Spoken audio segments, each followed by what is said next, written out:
Hello guys, so welcome back to the channel. जैसे कि मैंने अनाउंस किया था, मैं आपके लिए एक प्लेसमेंट से रिलेटेड एप्टीट्यूड प्रिपरेशन सीरीज़ लेके आऊँगा। तो उसका आज हम पहला टॉपिक स्टार्ट कर रहे हैं, that is time and work. बहुत इंपॉर्टेंट टॉपिक है ये, और इसके आपको बहुत सारे क्वेश्चंस हर कंपनी के प्लेसमेंट राउंड्स में मिलेंगे। तो इसलिए इस टॉपिक से मैं स्टार्ट कर रहा हूँ। तो आप 10 से 15 मिनट अब यहीं पे कंसंट्रेट करना, बाकी सब चीज़ों पर सभी ध्यान हटा दो। आपके टॉपिक अच्छे से हो जाएगा और आप हर कंपनी के राउंड में इस टॉपिक से रिलेटेड क्वेश्चन कर लोगे। तो अब हम स्टार्ट करते हैं।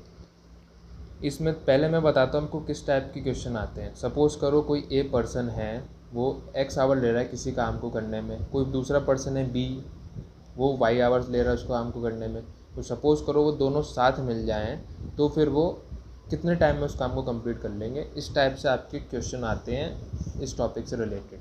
तो इनको सॉल्व करने के लिए हमको एक सबसे पहले कंसेप्ट समझना पड़ेगा। कंसेप्ट क्या है?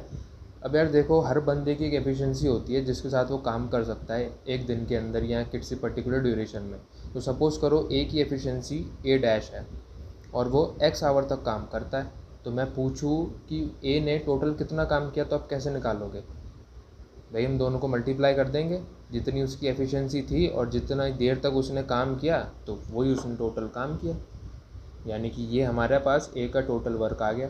तो यहाँ से हमने क्या समझा कि एफिशिएंसी इनटू टाइम ये बराबर होता है वर्क के। अब सपोज़ सेम बी के लिए होगा। अब सपोज़ करो हमारा वर्क कांस्टेंट है। कांस्टेंट मतलब सपोज़ करो हमारे पास हमको 100 यूनिट्स का काम करना है, और हमारे पास ए पर्सन है, बी पर्सन है, ऐसे करके और भी बहुत सारे पर्सन्स हैं। तो अब अगर मान लो ए की एफिशिएंसी ज़्यादा होगी तो उसको 100 यूनिट्स काम करने में टाइम कम लगेगा। अगर मान लो बी की एफिशिएंसी कम होगी तो उसको 100 यूनिट्स काम करने में टाइम ज़्यादा लगेगा। यानी कि हमने क्या देखा कि एफिशिएंसी और टाइम आपस में इन्वर्सली प्रोपोर्शनल है अगर वर्क कांस्टेंट है। तो यहाँ से भी देख सकते हो, अगर आप इसको मैथमेटिकली कांस्टेंट रख दो तो ये दोनों आपस में इन्वर्सली प्रोपोर्शनल हो जाएंगे। और जेन्युइन ऑब्वियस सी बात भी है, अगर किसी की एफिशिएंसी ज़्यादा होगी तो वो किसी काम को कम टाइम में करेगा, और किसी की कम होगी तो ईज़िली उसको जल्दी कर लेगा। ठीक है, तो ये इसका छोटा सा कंसेप्ट था। अब इसके क्वेश्चंस को सॉल्व करने के लिए पर्टिकुलर पैटर्न हम फॉलो करते हैं। तो वो मैं आपको आगे डिफरेंट क्वेश्चंस ले रहा हूँ जैसे आपके प्लेसमेंट्स में आते हैं, तो मैं उन क्वेश्चंस के थ्रू आपको वो पैटर्न समझाता हूँ। ठीक है, तो हम क्वेश्चंस पे मूव ऑन करते हैं। तो सबसे पहले आप क्वेश्चन से स्टार्ट करते हैं। तो पहला क्वेश्चन आपकी स्क्रीन पे विजिबल होगा। इसमें क्या कह रहा है? Worker A takes 8 hours to do a job. तो जैसे जैसे मैं कर रहा हूँ आप भी इसी पैटर्न में करने की हैबिट डालना, जिससे कि आपको समझ आएगा कि हाँ भाई, हमको आपका एक पैटर्न बन जाएगा कि आपको इस तरीके से क्वेश्चन को सॉल्व करना है। ठीक है, क्वेश्चन में कह रहा है worker A takes 8 hours to do a job, worker B takes 10 hours to do a job. How long should you take both A and B working together but independently to do the same job? वही हमको निकालना है कि A plus B दोनों साथ मिलकर काम करें तो इसको कितने टाइम में वर्क को कंप्लीट कर लेंगे। तो अब सबसे पहले आपको क्या करना है, ऐसे बना लेना है, इन दोनों का एलसीएम लेना है। इन दोनों का एलसीएम क्या आएगा? 80। अब ये 80 यूनिट्स, ये आपका क्या है? ये आपका टोटल वर्क है। यानी कि जब ये दोनों मिल के काम करेंगे तो उनको 80 यूनिट्स टोटल वर्क करना पड़ेगा। अब टोटल वर्क हमको पता है 80 यूनिट्स है, हमको इनकी एफिशिएंसी पता है 8 आवर्स। तो अगर अब हम अपने एफिशिएंसी इनटू टाइम वाले फॉर्मूले से इज इक्वल्स टू वर्क, इस फॉर्मूले से हमको टोटल वर्क पता है, हमको एफिशिएंसी पता है, हम टाइम निकालना चाहिए कि भाई वो कितने टाइम में काम करेंगे। तो कैसे निकालेंगे? वर्क को डिवाइड कर देंगे एफिशिएंसी से, वो यहाँ पे करेंगे। टोटल वर्क को डिवाइड कर देंगे एफिशिएंसी से, यानी कि हमारे पास कितना आ जाएगा? 10 यूनिट्स पर डे। यानी कि ए जो है 10 यूनिट्स पर डे काम करेगा। सिमिलरली बी की एफिशिएंसी, बी का टाइम कितना आ गया? एफिशिएंसी बी की एफिशिएंसी कितनी आ गई? That is 8 units per day. हमारे पास अब दोनों की एफिशिएंसी आ चुकी है ए और बी की। यानी कि ए जो है एक दिन में 10 यूनिट काम करेगा और बी की एफिशिएंसी क्या है कि वो एक दिन में 8 यूनिट्स काम करेगा। अब हमसे पूछा है हमको काम कितना करना है, हमको काम टोटल करना है 80 यूनिट्स, और दोनों मिलके का बताना है हमको कि दोनों मिलकर कितना काम कर लेंगे। तो अगर हम यहाँ पे करें a प्लस बी, दोनों की एफिशिएंसी को ऐड करें, यानी कि a की एफिशिएंसी है 10 यूनिट्स पर डे, b की एफिशिएंसी है 8 यूनिट्स पर डे, यानी कि टोटल एफिशिएंसी आ गई 18 यूनिट्स पर डे। यानी कि एक दिन में टोटल 18 यूनिट्स पर डे काम हो सकता है। हमको टोटल करना कितना था, 80 यूनिट्स। तो हम यहाँ से डे निकालना चाहे तो हम निकाल सकते हैं सिंपल। टोटल वर्क है 80 यूनिट्स, हम एक दिन में 18 यूनिट कर रहे हैं, तो हमको ये इतना करने में कितना टाइम लगेगा, 80 divided by 18 that is 40/9 days हमको लगेंगे इस काम को कंप्लीट करने में। आई होप आपको समझ आया होगा क्वेश्चन।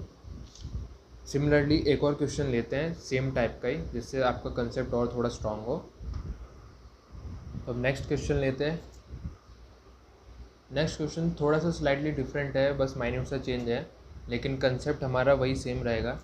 अब इसमें क्या कह रहा है, A can do a piece of work in 15 days, A can do a piece of work in 15 days, B can do it in 20 days, if they work on it together for 4 days then the fraction of the work that is left is. ठीक है, तो अब सबसे पहले हमको वही total work निकालना है कि हम कितना कर रहे हैं। तो उसके लिए हम इसका एलसीएम लेंगे। इसका एलसीएम कितना आ जाएगा आपके पास, 60। ठीक है, एलसीएम आ गया आपके पास 60 यूनिट्स, यानी कि ये हमारा टोटल वर्क है जो हमको कंप्लीट करना है। अब मैं ए की एफिशिएंसी निकालूँ तो इसको मैं डिवाइड कर दूंगा, तो 60 डिवाइडेड बाई 15 यानी कि 4 यूनिट्स पर डे, यानी कि ए जो है 4 यूनिट्स पर डे काम कर सकता है, और बी जो है 3 यूनिट्स पर डे काम कर सकता है। अब दे work on it together for 4 days, यानी कि वो अगर साथ मिलकर काम करें तो वो एक दिन में कितना काम कर लेंगे, यानी कि 4 + 3 यानी कि 7 यूनिट्स पर डे की एफिशिएंसी से वो काम कर लेंगे, यानी कि एक दिन में 7 यूनिट्स। अब वो कह रहे हैं लेकिन उन्होंने सिर्फ 4 दिन तक साथ मिलकर काम किया है, तो एक दिन में वो 7 यूनिट कर रहे थे, तो 4 दिन में कितनी कर लेंगे, 7 × 4 दैट इज़ 28 यूनिट्स वर्क कर लेंगे वो। ठीक है, तो अब हमसे पूछा है then the fraction of the work that is left. Total work हमारे पास 60 यूनिट्स थी, उसने दोनों ने साथ मिलके 28 यूनिट्स काम किया, तो हमारे पास बचा कितना वर्क, 60 - 28 डेट इज़ 2 एंड 42 32। तो ये हमारे पास 32 यूनिट्स काम अभी बचा है। अब वो पूछ रहा है टोटल यूनिट का फ्रैक्शन कितना था, तो सिंपली इसको डिवाइड कर दो, 32 डिवाइडेड बाई 60, ये आपका फ्रैक्शन आ गया। अब इसको आप कट कर सकते हो, तो 16, 30 एंड 8 15, ये आपके पास फ्रैक्शन, ये आपका आंसर है। ठीक है, अब नेक्स्ट क्वेश्चन लेते हैं डिफरेंट थोड़ा और। तो अब नेक्स्ट क्वेश्चन में क्या कह रहा है वो, A and B together can complete a piece of work in 4 days. अब जैसे जैसे क्वेश्चन में कह रहा है हम वैसे वैसे लिखते जाते हैं, और पैटर्न सेम ही रहेगा, हमको कुछ भी चेंज नहीं करना किसी भी क्वेश्चन में। जो डिफरेंट टाइप का आएगा जिसमें को आएगा एफिशिएंसी वगैरह मैं आपको बता दूंगा। अब देखो इसमें कह रहा है ए एंड बी, इसमें पहले से ये दे रखा है, ऊपर के क्वेश्चन में ये निकालना था हमको, इसमें पहले से दे रखा है A and B together can complete a piece of work in 4 days, तो हमने लिख लिया। If A alone can complete the same work in 12 days, A alone 12 days में अलोन कंप्लीट कर लेता है, तो बी अकेला उस काम को कितने दिन में कर लेगा। तो अब सिंपल वही, सबसे पहले हम इनका एलसीएम ले लेंगे, एलसीएम आएगा 12, यानी कि टोटल वर्क हमको 12 यूनिट्स करना है, ये टोटल वर्क है। और अब हम इनकी एफिशिएंसी निकालना चाहे कि ए प्लस बी की एफिशिएंसी कितनी आ जाएगी, यहाँ से डिवाइड कर देंगे 3 यूनिट्स पर डे, वही time into efficiency is equals to work वाले फॉर्मूले से, time into efficiency is equals to work. इसकी एफिशिएंसी कितनी आ जाएगी, 1 यूनिट पर डे। ठीक है, दोनों की एफिशिएंसी आ गई हमारे पास। तो अब यहाँ से हम बी की एफिशिएंसी निकाल सकते हैं, दो इक्वेशन है हमारे पास। हमको पता है ए की एफिशिएंसी 1 यूनिट पर डे है, ए प्लस बी की एफिशिएंसी 3 यूनिट पर डे है, तो हमने यहाँ पे ए की वैल्यू पुट कर दी, 1 + b is equals to 3। B की एफिशिएंसी कितनी आ गई, 2 यूनिट्स पर डे,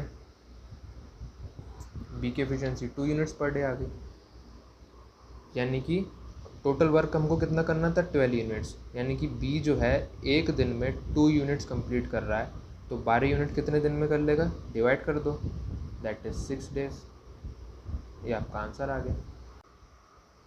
तो अब नेक्स्ट क्वेश्चन देखते हैं। नेक्स्ट क्वेश्चन में क्या कह रहा है, A can do a piece of work in 4 hours. तो जैसे जैसे कह रहा है वैसे वैसे हम लिखते जाते हैं। A can do a piece of work in 4 hours, B and C together, अच्छा यहाँ पे बी एंड सी है together can do it in 3 hours, while A and C together can do it in 2 hours. तो हमको B individual का निकालना है। तो ठीक है, हमारी अप्रोच वही रहेगी। सबसे पहले हम इसका एलसीएम ले लेंगे। इसका एलसीएम क्या आएगा, इसका एलसीएम आ जाएगा आपका 12, यानी कि टोटल वर्क हमारे पास 12 यूनिट्स हैं। अब हम इंडिविजुअल एफिशिएंसी निकाल लेते हैं। तो फॉर्मूला हम ये यूज़ कर रहे हैं, time into efficiency equals to work. तो यहाँ से हमारे पास ए की एफिशिएंसी आ जाएगी कितनी, 3 units per day. A B plus C की एफिशिएंसी आ जाएगी 4 यूनिट्स पर डे, और ए प्लस सी की एफिशिएंसी आ जाएगी 6 यूनिट्स पर डे। अब हमको बी की निकालनी है। तो हमारे पास 3 इक्वेशंस हैं और हमारे पास वेरिएबल भी 3 हैं, और हम अब इजीली फाइंड आउट कर सकते हैं। आप ए की एफिशिएंसी कितनी है, 3 यूनिट्स पर डे, तो इसको आप यहाँ पे पुट कर दो। ए प्लस सी की हमको दी है 6 यूनिट्स पर डे, ए की है 3, तो 3 plus C is equals to 6। तो यहाँ से हमारे पास सी की एफिशिएंसी कितनी आ गई, 3 यूनिट्स पर डे। इसको उठा के आप यहाँ पे पुट कर दो, ठीक है। तो नीचे करता हूँ थोड़ा सा। तो बी प्लस सी की एफिशिएंसी आपके पास थी 4 यूनिट्स पर डे, सी की आ गई आपके पास, तो यहाँ पे आपने पुट कर दिया +3 इज इक्वल्स टू 4। बी की आपके पास आ गई 1 यूनिट पर डे, बी की एफिशिएंसी आ गई 1 यूनिट पर डे। टोटल हमको पता है 12 यूनिट्स हैं, तो यानी कि बी जो है एक दिन में 1 यूनिट कर पा रहा है, तो 12 यूनिट कितने दिन में करेगा, तो 12 divided by 1 that is 12 days. ये आपका आंसर है। लास्ट क्वेश्चन अब हम देखते हैं कि एफिशिएंसी के ऊपर। एफिशिएंसी से पहले एक बार हम एक दूसरे टाइप का क्वेश्चन देख लेते हैं, ये भी आपका जनरली एग्जाम में पूछा जाता है। अब इस क्वेश्चन में क्या कह रहा है, 6 मैन एंड 8 बॉयज़। यहाँ पे आपको जैसे इस टाइप के क्वेश्चन की कॉम्बिनेशन दिया जाएगा, man boys, man women, boys girls, ऐसे करके कॉम्बिनेशन दिया जाएगा। तो इस टाइप के क्वेश्चन बता रहा हूँ मैं। तो 6 man can 8 boys can do a piece of work in 10 days। Similarly, 26 men plus 48 boys can do a piece in two days। ठीक है, 2 days है। तो अब हमसे पूछा है 15 men प्लस 20 बॉयज़ कितने दिन में कर लेंगे, ठीक है। तो अब एक तो इसका नॉर्मल तरीका यही है कि लेंथी मेथड है वो थोड़ा, उससे हम जनरली हमको फर्स्ट अगर हम ऐसे एप्टीट्यूड में बैठें तो उससे नहीं करना चाहिए। अब देखो दोनों काम तो सेम कर रहे हैं, ठीक है। तो अगर हम तो इसका फिर फॉर्मूला ये बनेगा 26 मैन प्लस 48 बॉयज़ इंटू 2। एक ये फॉर्मूला ध्यान रखो, M1 D1 H1 upon W1 is equals to M2 D2 H2 upon W2, ठीक है। इसको इस फॉर्मूले को ध्यान रखो। ये क्या है यहाँ पे, मैन डेज आवर वर्क, ये भी मैन डेज आवर वर्क। यानी कि अगर हमको 2 चीज़ें दी हों कि भाई एक आदमी है वो इतने दिन में काम कर रहा है, इतने घंटे ले रहा है, और दूसरा आदमी उतने घंटे में उस काम को करेगा लेकिन कितने दिन में, तो हम यहाँ से निकाल सकते हैं। सिमिलरली हमको यहाँ पे दिया हुआ है M1 हमको मैन पावर दी हुई है और टाइम ड्यूरेशन दी हुई है, और काम दोनों सेम कर रहे हैं, इसलिए W से W कैंसिल हो गया। तो हमारे पास यही फॉर्मूला, इसी फॉर्मूले से मैंने ये लिखा है यहाँ पे, ठीक है। अब हम इसको सॉल्व कर लेंगे। यहाँ पे हमारे पास M B, तो दोनों M और B के टर्म्स में एक इक्वेशन आ जाएगी, फिर उसको हम किसी भी एक इक्वेशन में पुट कर देंगे, वहाँ से वैल्यू आ जाएंगी। तो ये थोड़ा लेंदी मेथड है, तो हमको इससे बचने के लिए क्या करना चाहिए, इसमें जो हमारा रिज़ल्ट है उसमें और जो हमारी इक्वेशंस हमको दी है कोई रिलेशन फाइंड करना चाहिए हमको। तो हम यहाँ से हम देख सकते हैं, किसी भी इक्वेशन को उठा लो कि 6 2 जा 12 होता है, और 6 का आधा 3, तो 12 प्लस 3 15, यानी कि 6 का 2.5 गुना है ये। अब यहाँ पे भी चेक करते हैं, 8 2 जा 16 होता है, 8 का आधा 4, यानी कि 8 का भी 2.5 गुना है। यानी कि अगर हम इसको 2.5 गुना कर दें तो ये हमारे पास बन जाएगा। लेकिन अब यहाँ पे देखो हम मैन पावर बढ़ा रहे हैं, तो और काम हमारा सेम कर रहा है, यानी कि ऑब्वियसली बात है हमको टाइम कम लगेगा। तो हम यहाँ पे जितने का मल्टीप्लाई कर रहे हैं हमको उतने को यहाँ से डिवाइड कर देना होगा। तो हमारे पास वो आंसर आ जाएगा। तो अब हम इसको यहाँ पे थोड़ा सा लिखते हैं। यहाँ पे हम 2.5 का मल्टीप्लाई करें तो हमारे पास आ जाएगा 15 मैन प्लस 20 बॉयज़, और इसको हम डिवाइड कर देंगे उसी से 10 डिवाइडेड बाई 2.5, तो हमारे पास आ जाएगा 4 डेज़। तो 4 डेज़ हमारे पास ये आंसर हो जाएगा इसका। तो ये आप इस टाइप की क्वेश्चन में आप रिलेशन फाइंड करने का ट्राई कर सकते हो, कोई ना कोई रिलेशन दोनों इक्वेशन में से मिल ही जाएगा किसी ना किसी में। तो ये इस तरीके से इसको सॉल्व कर सकते हो। अब हम और एक चीज़ और इस फॉर्मूले से रिलेटेड, इस फॉर्मूले में ये फॉर्मूला आपको ध्यान रखना है, मैन डेज़ आवर्स मैन कुछ भी दे रखे होगा और उनमें से कोई भी एक चीज़ आपसे पूछी होगी तो आप इजीली इस फॉर्मूले को यूज़ करके निकाल सकते हो। एलिमेंट्री मैथमेटिक्स से 5 चीज़ें दी होंगी, एक चीज़ पूछिए तो आप मल्टीप्लाई डिवाइड करके निकाल सकते हो। अब हम एफिशिएंसी वाला लास्ट क्वेश्चन देख लेते हैं इसमें, वो इसकी आखिरी टाइप बची है। तो अब लास्ट हम एफिशिएंसी वाला क्वेश्चन देख लेते हैं। देखो इसको भी करने की एक ट्रिक है, ट्रिक से ही हम इसको करेंगे। हम ज़्यादा हमको इन डेप्थ नहीं जाना, बिकॉज हमारा मेन मोटिव क्या है कि हमको एप्टीट्यूड क्वेश्चन जल्दी सॉल्व करना है, ठीक है। तो अब इसमें कह रहा है A is twice as good a workman as B, ठीक। तो मतलब ए और बी का रेशियो दिया हुआ है एफिशिएंसी का कि ए जो है ए की एफिशिएंसी बी से 2 टाइम्स ज़्यादा है, यानी कि दोनों का रेशियो 2:1 है। Together they can finish a piece in 18 days, यानी कि ए प्लस बी मिलकर एक काम को 18 दिन में कर लेते हैं। तो हमसे ए का पूछा है। तो देखो इस टाइप की क्वेश्चन में क्या करना है, जब दो बंदों की एफिशिएंसी का रेशियो दिया हो और दोनों के साथ में काम करने का ड्यूरेशन दिया हो और किसी एक का पूछा हो, तो आपको कुछ नहीं करना, इन दोनों का सम ऊपर लिखना है और जिसकी पूछी है उसको नीचे लिख के इनसे मल्टीप्लाई कर देना। 2 9 जा, ये आपके पास 27 डेज़, ये आपके पास आंसर आ गया। सिंपल, बस यही करना है एफिशिएंसी वाले सवाल में। तो यार जैसे मैंने अनाउंस करा था कि आपको मैं प्रैक्टिस शीट दूंगा, तो यार उसमें मैंने थोड़ा सा चेंज किया है। मैंने ऑब्ज़र्व किया कि प्रैक्टिस शीट में बना रहा हूँ, उसके अंदर आपको क्वेश्चन दूंगा, फिर नेक्स्ट डे आपको सोल्यूशन दूंगा, तो उसमें आपका टाइम वेस्ट होगा। तो उससे बेटर यही है कि मेरी वीडियो तुरंत देखने के बाद मैंने डिस्क्रिप्शन में वेबसाइट की लिंक दी है इसी टॉपिक की, डायरेक्ट आपको यही टॉपिक खुला हुआ मिलेगा। तो आप उस पर खुद से प्रैक्टिस कर लो क्वेश्चंस की।